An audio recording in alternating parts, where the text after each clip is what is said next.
people who fought here in South Africa, to those who said no to horror. But we must refuse to continue to kill one another. Yes, we can be angry, but not to the point of killing one another. But yet we need to retrieve the power and the will to protect ourselves and our own interests, which we have given to others. We've given our protection of ourselves to others, and look where we are. We need to be strong in character and morality to defend our families and our homes from predators, both inside and outside. Those who seek to destroy our families and our structures for their own pleasure. We need to start pooling our money as we did after the Reconstruction, which created Black Wall Street, black banks, black insurance companies. We need to follow the model of Marcus Garvey on what do we do with just the smallest amounts of money. He raised hundreds of millions of dollars to create the Black Star Line. We ourselves have over $1 trillion annually, 1.5 trillion in America, of African Americans. I'm not even adding, outside of America. I'm also not even adding those people of color, the Native Americans, the Hispanics. If we add them, we're well over 4 trillion. We don't make anything. We don't make anything. We need to reestablish the Black economy. In segregation, colonialization, apartheid, and Jim Crow, we did pretty good because we had our own. And it is time we recognize that integration was an economic remedy for the oppressor. Yes, we wanted to be part of them, so we wanted to sit in the bus, we wanted to go to restaurants, we wanted to be able to go to hotels, but that was for them. By integrating, they didn't integrate, they assimilated and destroyed all of our economies. From Harlem to Soweto, all of our economies wiped out, because now we can go to their malls and we can go to their shops and we can go to their theaters, and we forgot all the things we had. So they once again milked their cash cow, using our desire for equality and fairness and justice to wipe our economy out. So now we don't have it. And look around, they own everything. In Africa, in the diaspora captivity, they own everything everywhere. Integration was not for us. It was not for us. They took our everything and they put it, our music, our culture, our economy, our creativity, our food, and now it's under their control and management. So for the real change to come and be sustainable, then we have to ensure in all of our ways, all of our doings, all of our activities, with all of our abilities, that we actually believe and show that Black lives matter to Black folks first. And then we have a foundation upon which to insist that we matter to others. We will also have a foundation for which to go back to the God who gave us instructions that he would hear from heaven and he would heal our land. We have been,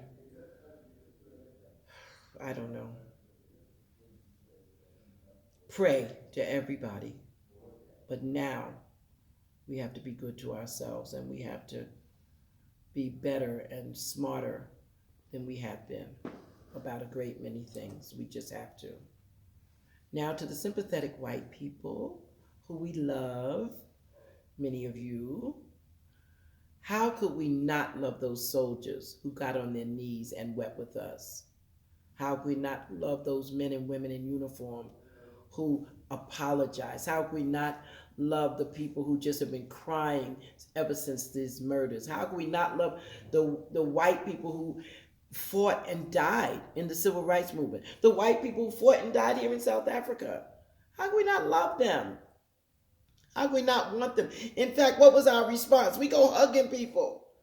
We hug them, we love them, we care for them. They laid on the ground saying they can't breathe.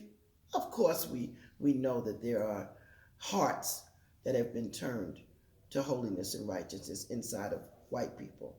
And that's why we need you, because we need you to go tell them other ones who it is not in their heart to stop it, that enough is enough.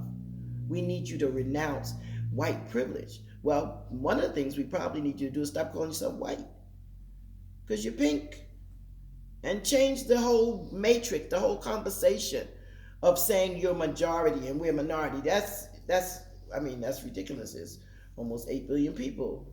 You probably aren't even a billion. The rest of us are people of color. If you have an ability, give back what you've taken. A lot of people are not going to do that. You're not going to do that. And it's obvious to me that white people also suffer trauma. The trauma of being a minority in a world full of melanin and rich people. I get it. And that is why there's so much anger and angst and violence and killing and warmongering. Because that's what fearful, angry people do. So to the good folks in general, speak up and stand up for justice and righteousness. It's going to cost you, yes, but until you do, there will be no real lasting peacefulness. There will always be a seething something just under the surface. You have to get rid of the false narrative of white privilege that has provided a cover and a semblance of respectability for the looting and the rape of the entire world. Taking at gunpoint from what you consider the lesser ones has not been a good idea, because while you might look like you're in charge, you're really not. Some people decided in their weakness even that we were four-fifths human. Really? And that at the point of a Gatling gun, instead of sharing the stuff we owned in the first place, you just came and took it. That's what's called so-called murder. That's what's called looting. So please don't tell me about no little black boy stole a TV. You all looted countries, nations, whole groups of people. You took Angola, Liberia, Ghana, South Africa. You talking about somebody stole a sneaker that's made of rubber. You stole all the rubber in Liberia. Please, just please. Talk about somebody took a gold chain. You took all the gold out of Ghana. So let's come to that truth that we all understand that, the world has been looted by a certain group of people who now have the benefit of all that looting against the people that they looted from.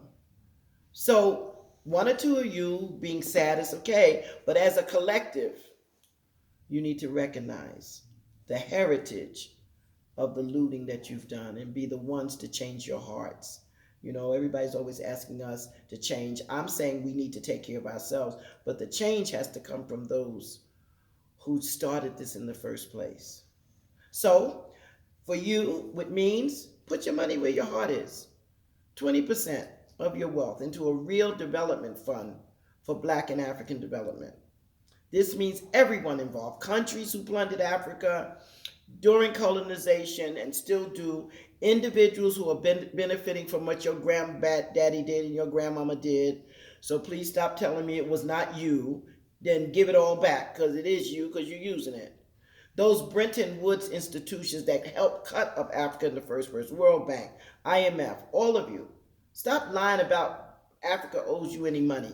We done paid those loans 10, 20 times over and keep your economies going.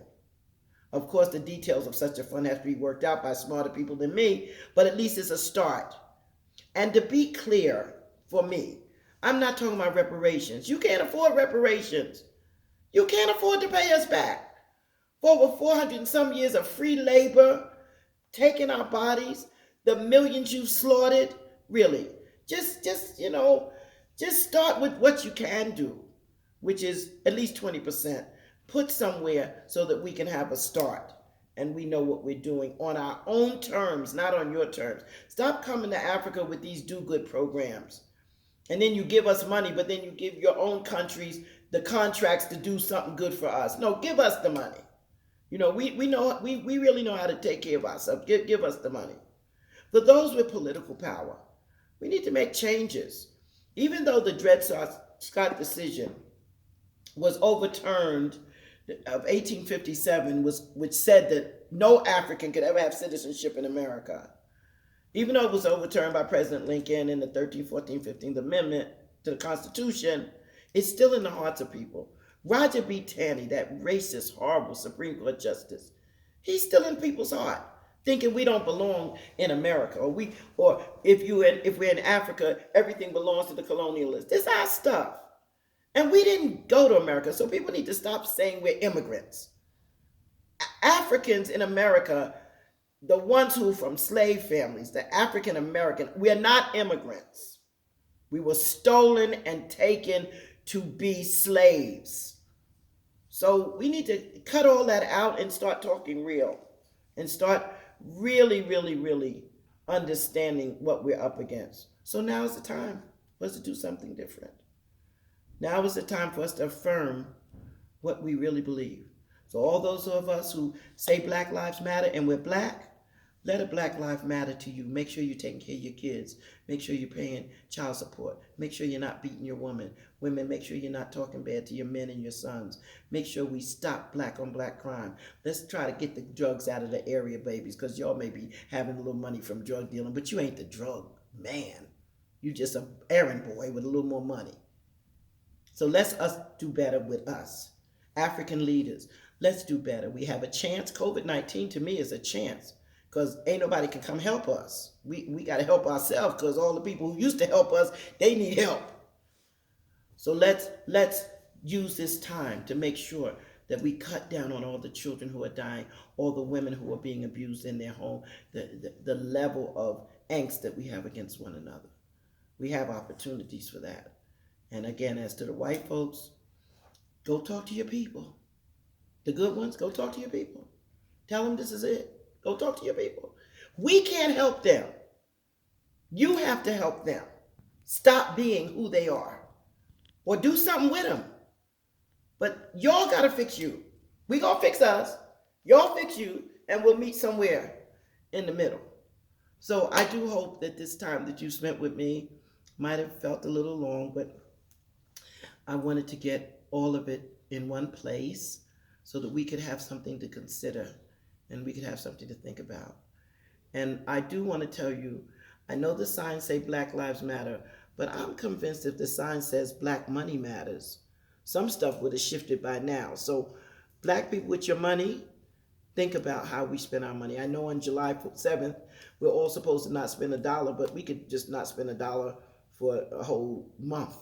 You know, remember the Montgomery boycott was 381 days that they didn't spend any money on the white people's bus.